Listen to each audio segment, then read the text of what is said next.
Good morning, everyone. We are here to discuss Chapter 9, the Accounting for Barangays.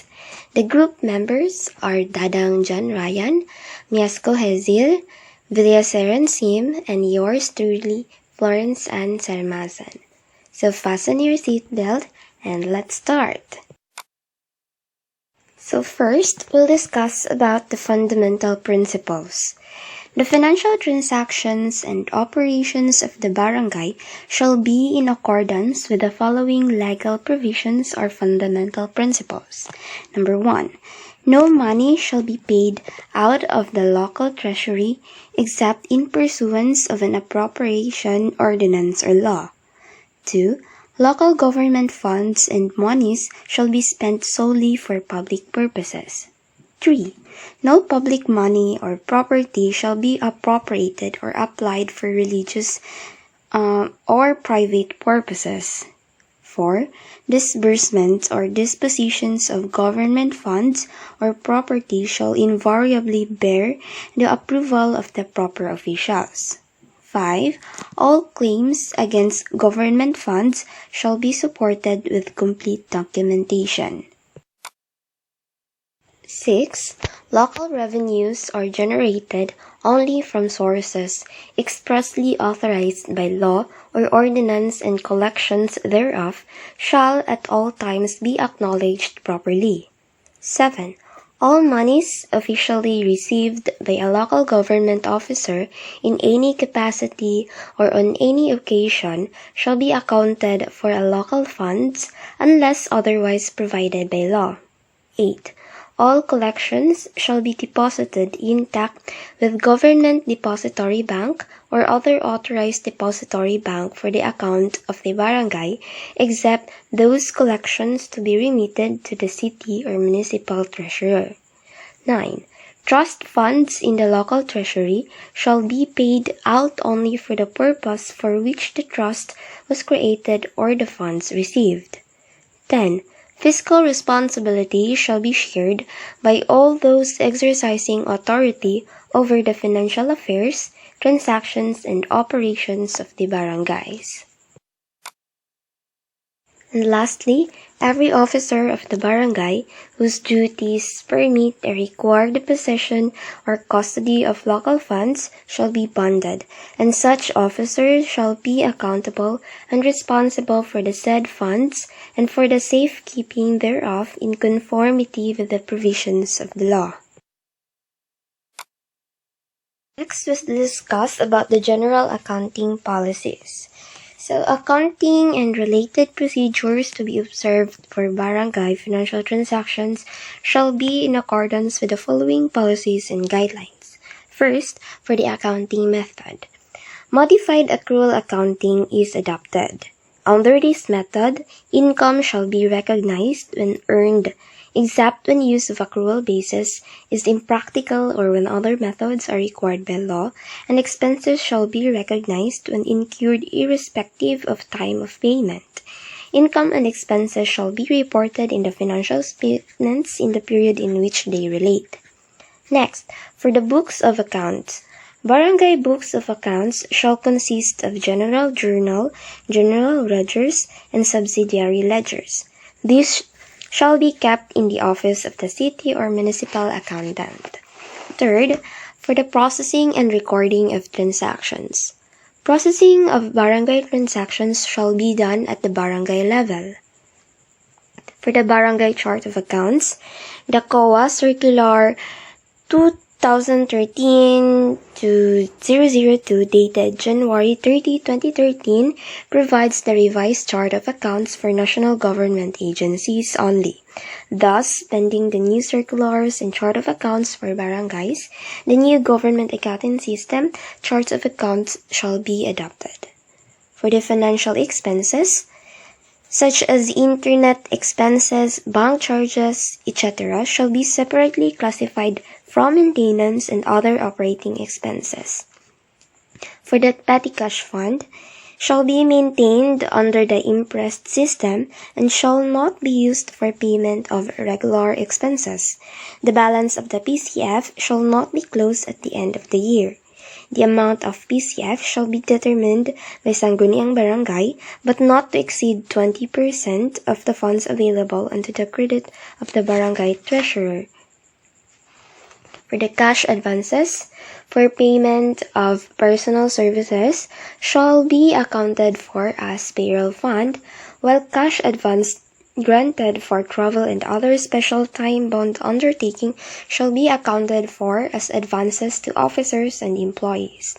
For the liabilities shall be taken up only for goods actually delivered and accepted or services rendered or upon receipt of bills from suppliers or creditors. For the supplies and materials, purchase of supplies and materials and small tangible items with serviceable life of more than 1 year shall be directly charged to expenses. For the property, plant, and equipment used in operation shall be subject to depreciation using the straight line method. A residual value equivalent to 10% of the cost of PPE shall be provided. And for the public infrastructures and reforestation projects are now subject to depreciation under the Philippine Public Sector Accounting Standards. The cost of completed public infrastructures and reforestation project shall be transferred to the Registry of Public Infrastructures and Reforestation Projects. For the loss of cash and property, accounts pertaining to assets lost through theft, force majeure, and other causes shall be adjusted to the extent of the loss incurred for fair presentations of the financial statements. For the audit, these allowances shall be recorded only when they become final and executory. For the dishonored checks, the cash account shall be adjusted for the dishonored check, and the receivable account shall be set up against the payer for the amount. For the status of appropriations, commitments, and balances of each barangay under the city or municipal shall be consolidated by the city or municipal budget officer. For the trial balance, the 2 money column trial balance shall be used. For the financial statements, the barangay accounting system requires the preparations of the following financial statements: balance sheets, statement of income and expenses, statement of cash flows, statement of changes in government equity. For the schedule supporting the financial systems, the following schedule supports the financial prepared by barangay shall be used: schedule of public infrastructures and reforestation projects, schedules of accounts payable, and schedules of accounts receivable. For the consolidated financial statements and schedules of all barangays under the city or municipality, and the accompanying statement of management's responsibility for financial statements shall be submitted in printed and digital copy by the city or municipal accountant to the Government Accountancy and Financial Management Information System Sector Commission on Audit within 60 days after the 31st day of December each year. Copy furnished the auditor or audit team leader together with the financial statements of the city or municipality. For the INGAS, whenever possible, the use of the electronic new government accounting system or INGAS at the city or municipality level is encouraged to facilitate the recording of barangay transactions and to hasten the consolidations of all barangay financial statements and reports.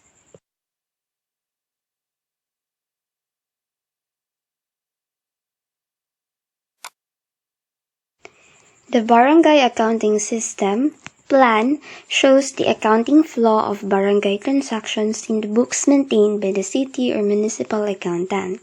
It starts with the receipt of the certified registers or reports from the barangay record keeper on or before the 5th day of the following month.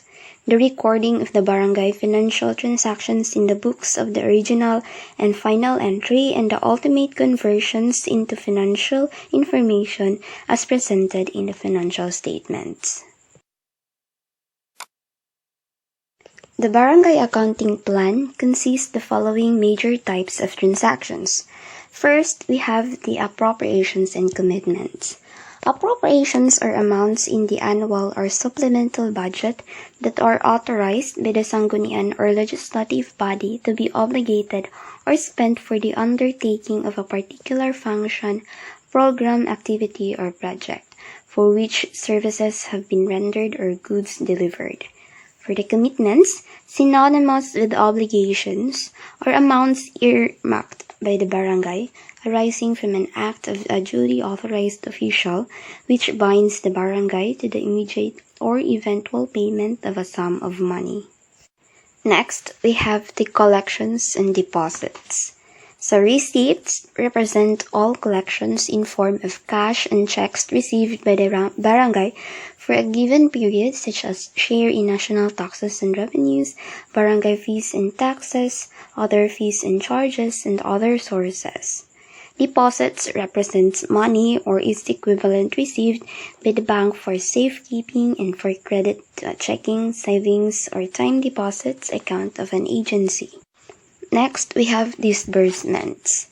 So disbursements refer to all cash or check paid out during a given period for settlement of government or expenditures payables. It also represents the movement of cash from an authorized government depository bank or from the barangay treasury or authorized disbursing officer to the financial receipt. Existing rules and regulations requires that all disbursements of public funds be supported by documents necessary to prove their validity, propriety, and legality. We also have supplies and materials, property, plant and equipment, public infrastructures, and reforestation projects. For the supplies and materials, requisitions, procurement, issuance, physical inventory, and loss of supplies and materials are governed by existing government rules and regulations. And similar with supplies and materials, all procurement of property, plant, and equipment shall be in accordance with the requirements of RA 9184 and shall be insured with the GSIS.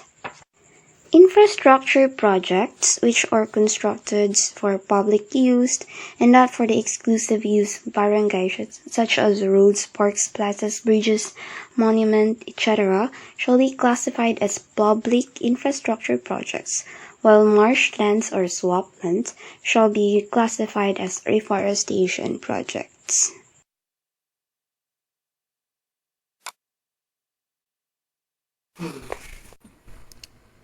Good morning, business. My name is Sim Villasiran and my topic is the 5 classes of funds in the Registry of Appropriations and Commitment of Barangays.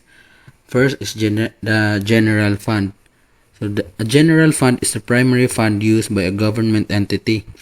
This fund is used to record all resource inflows and outflows that are not associated with the special purpose of fund. The activities being paid for the general fund constitution the core administrative and operational task of the government entity. And second is the 20% development fund.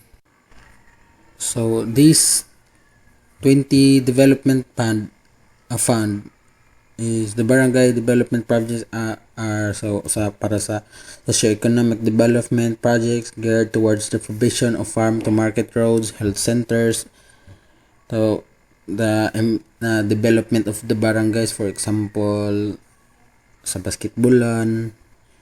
And next is sa basketballan kanang paninduton ang mga kuan, magbuhat og salakot gana. And the next is the calamity fund. So this is one basic source of fund that can be utilized in the occurrence of disaster is the National Calamity Fund. This is a lump sum amount including in the annual budget of the national government. So since we're talking about sa barangay lang, so for example audit nagbagyo. So mo ni siya kuan sa fund for panghatag og murag ipalit og kuan para ipanghatag sa katawhan or for example barangay hall naguba ngana na siya payo gamiton ang calamity fund. And the next is the Sangguniang Kabataan Fund.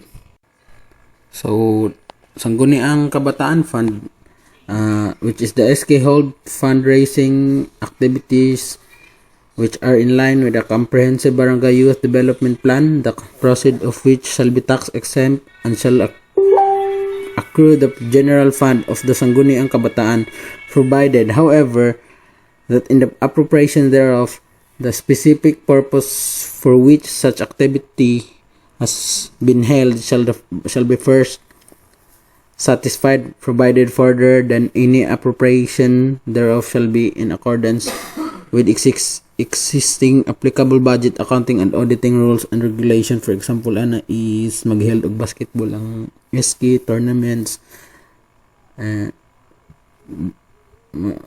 Ari sila mo sa Sangguniang Kabataan Fund, siyempre ka development sa kanang kuan magbuhat-buhat og organization ang SK. So next is Gender and Development Fund.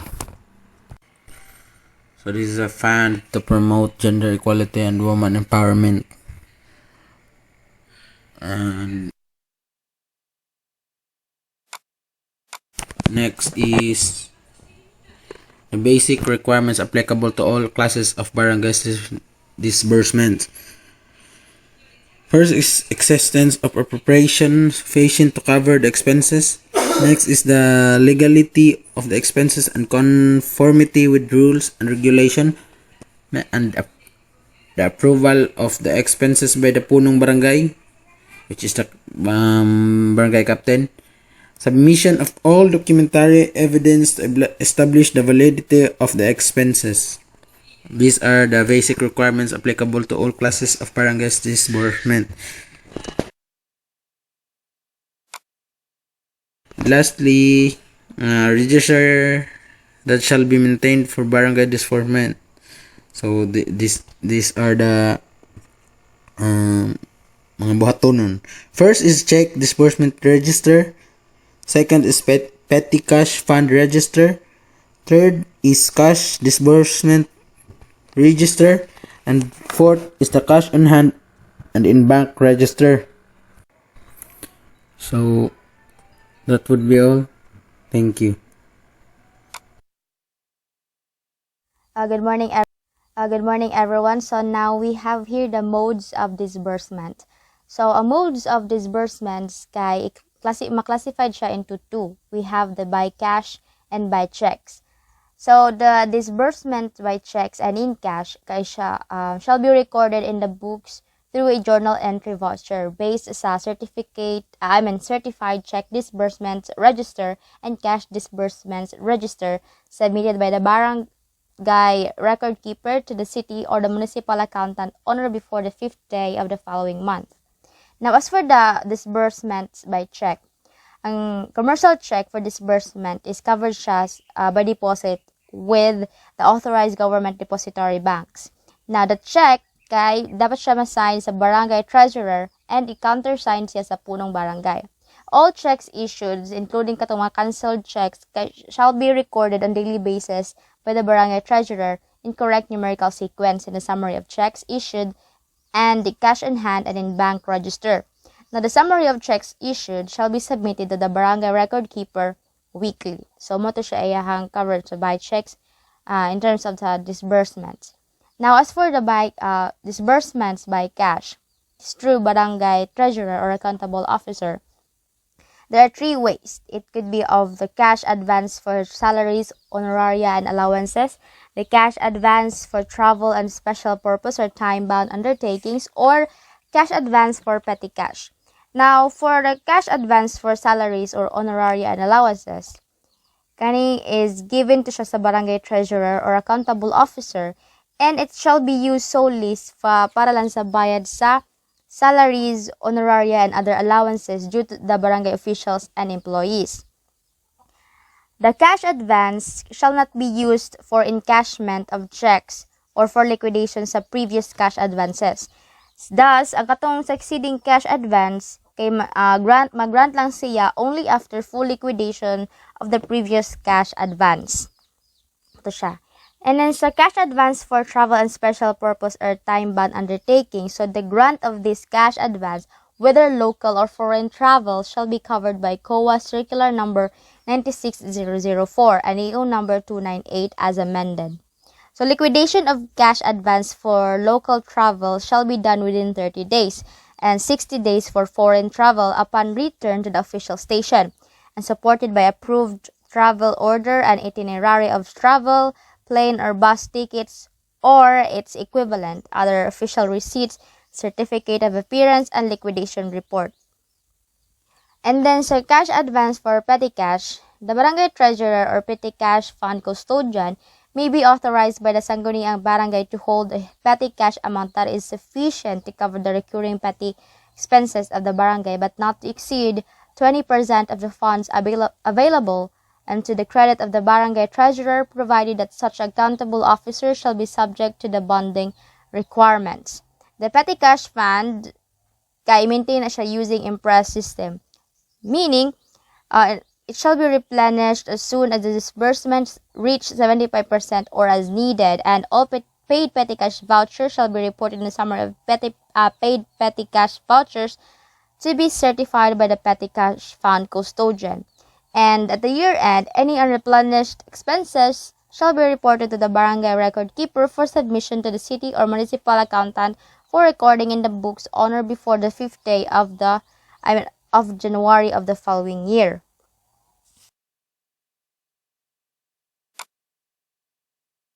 Now, for supplies and materials, the requisition, procurement, issuance, physical inventory, and loss of supplies and materials are governed by existing government rules and regulation. So, except sa emergency cases, all procurement shall be covered by approved procurement program as required in RA 9184. Procurement of supplies shall be charged directly to maintenance and other operating expenses in an appropriate expense account as provided in the charge of accounts. So, mga supplies inspected by inspection committee shall be accepted by barangay treasurer nga who will act as a property officer of the barangay and mag-maintain sa supplies logbooks to record the receipts and issuance sa mga items. Now, the cost of supplies and materials nga gi-acquired through purchase shall be based sa invoiced cost. Small items nga na life of more than 1 year pero considered but small enough but to be considered as PPE, like stapler, puncher, ruler, or mechanical tools and other barangay supplies kay accounted for as expense upon purchase. And katong mga costs sa transporting supplies and materials to the barangay kay ma-charge to siya sa transportation and delivery expense account. As for the issuance of supplies and materials, covered na siya sa approved requisition and issue slip. For the accountability purposes, ang recipient of small tangible items with receivable life of more than a year shall be issued an inventory custodian slip, and that recipient shall be responsible for the upkeep of these items issued and accountable thereto during its estimated useful life as determined by COA. All obsolete or mga no longer used supplies and materials and unserviceable small intangible items which could no longer be used kay i-turn over to siya sa barangay treasurer for disposal. Now, katong mga disposal, covered to siya dapat to siya may covered sa inventory and inspection report of unserviceable property or the IIRUP. And the corresponding inventory custodian slip shall be cancelled para naman ma-relieve sa users from ang users sa accountability. Nakatong mga na wala loss of supplies and materials, kaya dapat to siya i-record sa supplies logbook as a reduction from the stock kay nangawala man ang mga supplies or katong mga materials. So of course ang stock ato is magamyan jud.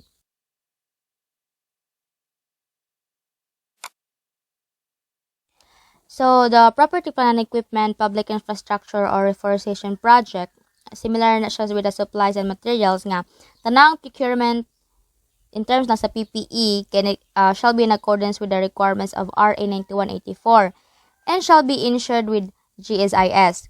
Now, all delivery shall be inspected by the inspection committee headed by the barangay treasurer with a designated kagawad as member.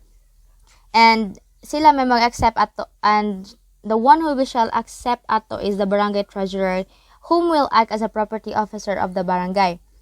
Now, the procurement of PPE, construction of public infrastructure, and reforestation projects shall be charged against the appropriation of capital outlay and shall be recorded in appropriate registry for control and monitoring purposes. Now, the cost of property, plant, and equipment acquired through purchase shall include the purchase cost and all incidental costs incurred in bringing the asset to its intended location and make it operational. So, these costs include transportation costs, insurance costs, insurance while in transit, freight charges, handling costs, installation costs, and etc. So, why? Ano dapat na siya apelon? So, dapat siya apelon because these items kay part siya sa total cost sa pag-purchase atong asset. Even if it's minor. So, example, minor repairs and maintenance of property, plant, and equipment, kay charge gihapon siya adto sa repairs and maintenance expenses of the specific PPE. While kato mga major repairs which resulted to increase in economic benefits or service potential shall be capitalized. Now, kato mga assets under this category acquired by contract, assets nga under kaning acquired by contract category shall be recorded at contract price plus the cost of advertising, the bidding, consultancy fee, a supervision cost, and other related cost. So, same, pero mga other related cost under po atong category ang coverage. Now, in case it is acquired by administration, so the capitalizable cost include but not limited to materials, labor, and overhead expenses or mga indirect costs incurred during construction, supervision fee, rental of equipment, etc. So all projects under construction shall be recorded as construction in progress in agency assets, and upon completion and acceptance, this account shall be closed to property, plant, and equipment account. Now, the property, plant, and equipment shall be subject to depreciation using straight line method. For a residual value of 10% of the cost shall be provided, and the estimated useful life of the PPE as prescribed in COA Circular Number 2003-007 dated December 11, 2003 shall be used in computing the rate of depreciation. Now, the recipient of PPE shall be covered by property acknowledgement receipt. It is a physical inventory count of all barangay property, plant, and equipment that shall be conducted by a committee headed by the barangay treasurer or his authorized representative. Now, any PPE that are discovered unrecorded shall be booked up and at appraised cost, and any unaccounted for shall be verified, and in case of loss, the accountable officer shall be held accountable. Now, any unserviceable PPE kay balik na siya sa barangay treasurer for cancellation sa property acknowledgement receipt and shall be reported sa inventory and inspection report of unserviceable property. Now, in case of property loss through force majeure, theft, robbery, or negligence, a notice of loss shall be immediately rendered by the accountable officer to the punong barangay through the barangay treasurer.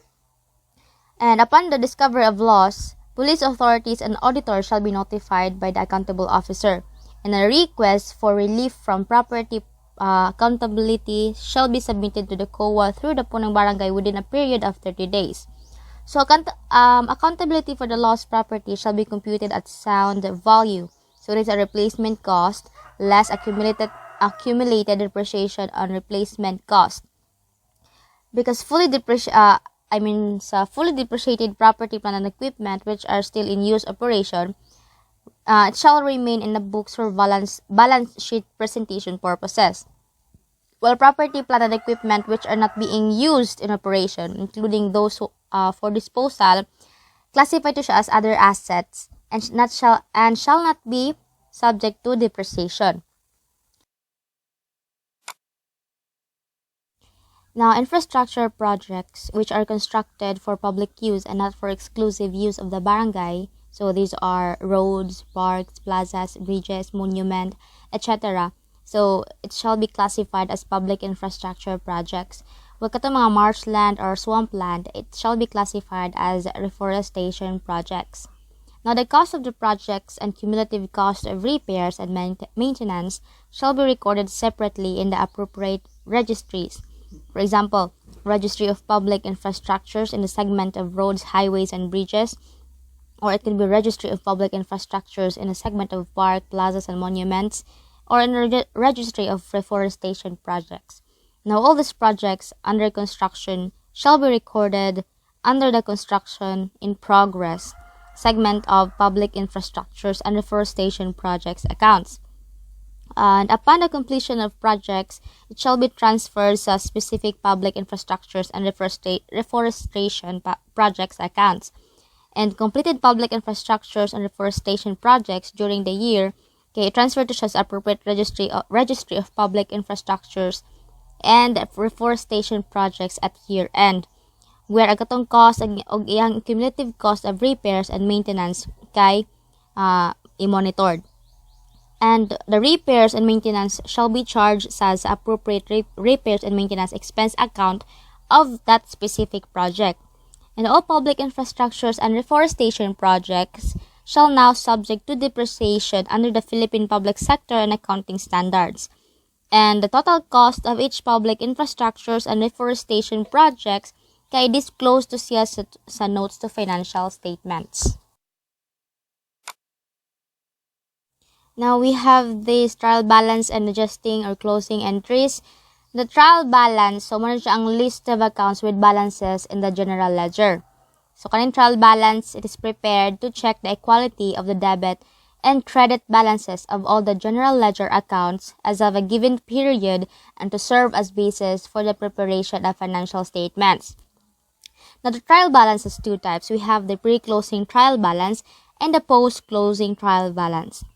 So the pre-closing trial balance, gi-prepare ni siya after all the adjusting entries have been recorded sa general ledger. And katong mga accounts na are posted na to the general ledger and respective subsidiary ledger.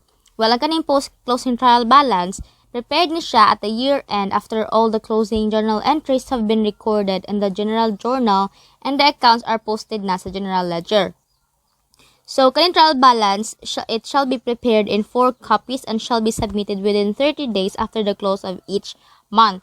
The year-end pre-closing and post-closing trial balances shall be submitted on or before February 14 of each year.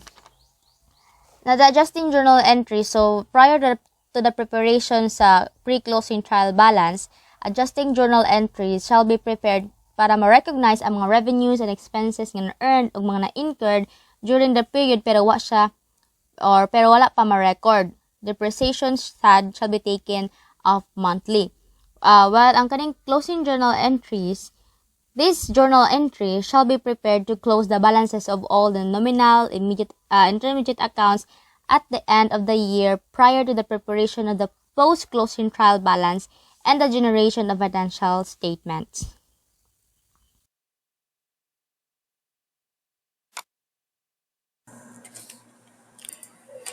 Financial statements and supporting schedules. Under financial statements are balance sheet, statement of income and expenses, statement of cash flows, statement of changes on government equity, and notes to financial statement. And under supporting schedules are schedule of public infrastructures, schedule of reforestation projects, schedule of accounts receivable, and schedule of accounts payable. And the duties of city or municipal accountant are: first is to maintain the general ledger, subsidiary ledgers, and registries of public infrastructures or reforestation projects for each of the barangays under the city or municipality. They also prepare journal entry vouchers to record the financial transactions of barangays based on the certified registers and supporting documents submitted by the barangay record keeper. A third is record the journal entry vouchers in the general journal and post journal entries to the general ledgers and subsidiary ledgers. They also prepare the required monthly and year-end trial balances, financial statements, and reports or schedules for each of the barangays. They prepare and submit the bank reconciliation statement to COA auditor or audit team leader concerned. They consolidate the year-end trial balances and financial statements and reports or schedules of the barangays. And lastly, they submit monthly and year-end barangay individual financial reports to the Sangguniang Barangay, and the printed and digital copies of the consolidated year-end trial balances, financial statements, and reports or schedules of the barangay together with those of the city or municipality to GAFMIS COA and to the auditor or audit team leader concerned. The duties of the budget officers are to consolidate the statement of appropriations, commitments, and balances of each barangay for the five funds. They also submit the consolidated statement of appropriations, commitments, and balances of all barangays under the city or municipality to GAFMIS COA through the auditor or audit team leader and to DBM. That's all. Thank you.